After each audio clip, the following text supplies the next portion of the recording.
হঠাৎ করেই উত্তাল হয়ে উঠেছে ভারত। একের পর এক রাজ্যে জ্বলে উঠছে ছাত্র যুব সমাজের আন্দোলন। গত বছর বাংলাদেশে জুলাইয়ের অভ্যুত্থানে পদচ্যুত হয়েছিলেন সরকার প্রধান।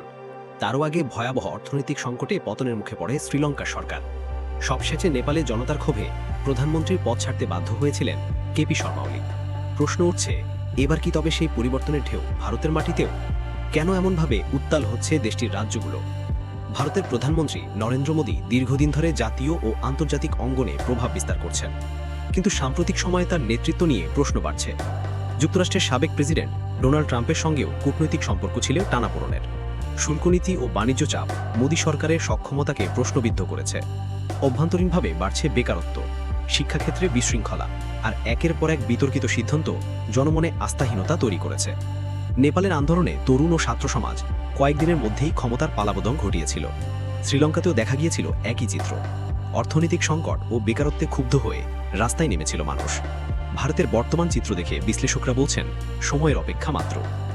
বর্তমানে ভারতের বিভিন্ন রাজ্যে নানান দাবিতে বিক্ষোভ চলছে। বিহারে চাকরি প্রত্যাশীদের আন্দোলনে অচল হয়ে পড়ায় কয়েকটি শহর।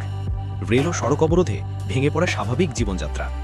এরপর আসামে নতুন করে ছাত্রদের আন্দোলন ছড়িয়ে পড়ে, যেখানে শিক্ষা ও কর্মসংস্থানের দাবিতে হাজারো মানুষ রাস্তায় নেমে আসে। আন্দোলনকারীদের অভিযোগ, সরকার কেবল প্রতিশ্রুতি দেয়, বাস্তবায়ন করে না।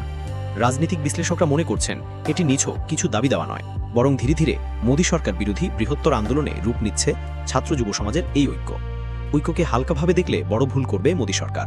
কারণ নেপাল শ্রীলঙ্কার উদাহরণ সামনে থাকায় ভারতীয়দের মধ্যেও স্পষ্ট হয়েছে, ঐক্যবদ্ধ হলে পরিবর্তন সম্ভব। একটা সময় প্রধানমন্ত্রী মানেই ছিল দেশের আস্থার প্রতীক, কিন্তু সময় বদলেছে। বিশ্বের নানা প্রান্তে একের পর এক শীর্ষ নেতা গণ আন্দোলন কিংবা সংকটের চাপে পদত্যাগ করতে বাধ্য হচ্ছেন। নেপাল শ্রীলঙ্কা থেকে শুরু করে ফ্রান্স, জাপান, থাইল্যান্ড, সর্বত্রই সেই চিত্র স্পষ্ট।